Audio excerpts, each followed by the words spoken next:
Our second panelist is Suzanne Law. Suzanne is a psychology major who's minoring in education. She's a senior, and her mentor is June Gordon, education professor.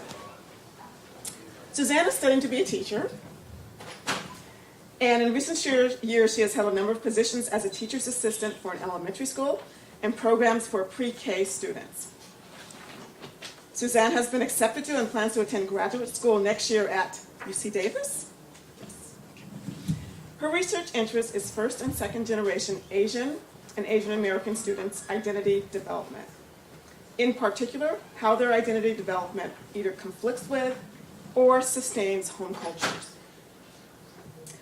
As Suzanne's FMP project will show, she is committed to analyzing and improving educational systems. The presentation today is titled, The Identity Development of Asian American Students Involved in Ethnic Student Organizations. I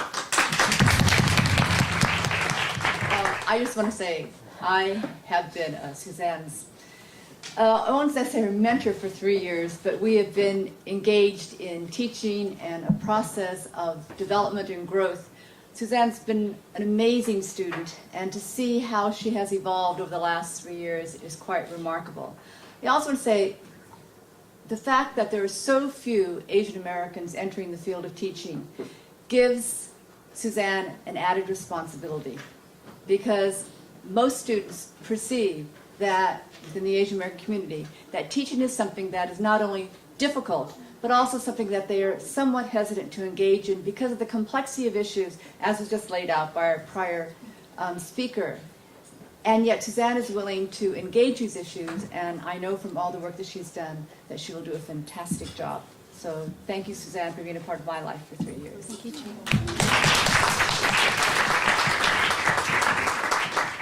First off, I want to say thank you, everyone, for making it to this presentation today. And thank you, June, for the introduction. I've had the pleasure of knowing and working with June for the past 3 years, and I must say that working with her has inspired me to further my studies in education. It has also made me aware of the impact I will make in the teaching profession as a Chinese American. When I attended the EOP senior dinner a few weeks back, I heard multiple speakers talk about giving back to their communities. It was then that I realized why I was so passionate about this research project. It was my way to give back to my community before leaving UCSC, and also a way to learn more about the Asian American community and myself. So I hope you'll enjoy this presentation as much as I enjoyed doing it. I am a second-generation Chinese American and first-generation college student. I was born into a culture that was different and sometimes frightening to my parents. I was also the first one in my family to enter the unknown, a place people called college. And now that I'm graduating, I reflect back on the past 4 years and realize how college has affected my identity development as an Asian American. I grew up in San Francisco and was surrounded by a large Chinese and Filipino community. And as a result, I felt a sense of comfort identifying as just Asian. But after coming to UCSC and taking some education courses, talking to June, and watching daily doses of Chinese drama, I reconnected with my Chinese culture and now identify myself as Chinese American. I'm telling you this reflection because I want you to understand that Asian Americans are a diverse group of people with a fluid identity. Yes, we may come to college to advance our academic knowledge, but in the process, we also go through significant identity changes that build on our past and shape our future. Just like my college experiences connected me to my Chinese culture, other Asian American students are becoming involved with on-campus programs and organizations to gain a sense of direction. This leads me to my research project, the identity development of Asian American students involved in ethnic student organizations. So there are two purposes to this study. Number one is to challenge the model minority myth. The model minority myth creates a stereotypical perspective of Asian Americans by suggesting that Asian Americans only attend higher education for academic purposes because we're so good at it. It disregards all other aspects of the Asian American identity and limits further research into looking at the multiple layers of Asian American youth. And number two, to understand the role of Asian ethnic student organizations, or Asian ESOs. There are 53 ethnic student organizations at UCSC in the year 2010-2011. 48% of them are Asian ESOs. That means almost half of all the overall ESOs at UCSC are affiliated with the Asian American community. This shows that there is a growing popularity of Asian ESOs at UCSC. So the big question is, why are Asian Americans joining ESOs in the first place? Is it for academic reasons, for social reasons, or for identity development purposes?